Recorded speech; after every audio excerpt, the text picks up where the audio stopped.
เสียงเพลงห้องบรรเลงมอบให้ขวัญตาผู้สาวอยู่ทั่วอาณา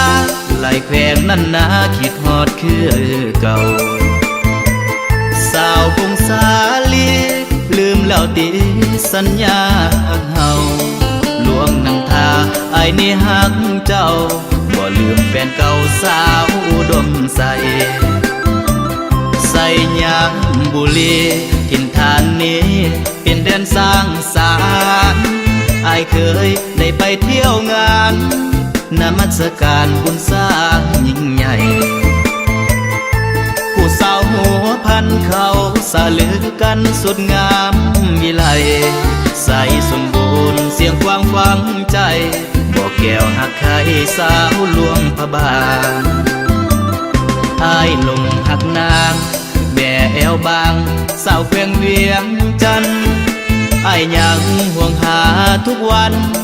สาวเวียงจันทน์คนหลวงพวงใหญ่บ่เคยลืมน้องผู้สาวบริคำใสคำมวนสวรรค์อะไรปากเสแดนใต้ยังหักเหนือทองผู้สาวเสกองจำปาสักและสารวัน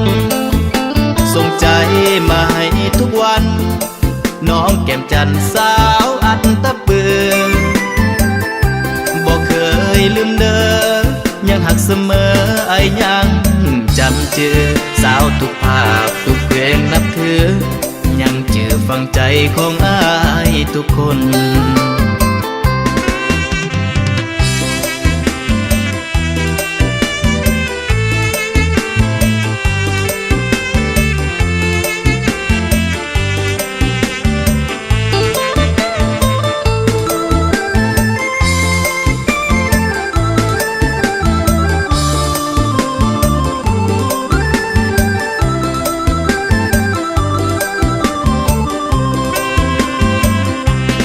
ลงหักนาง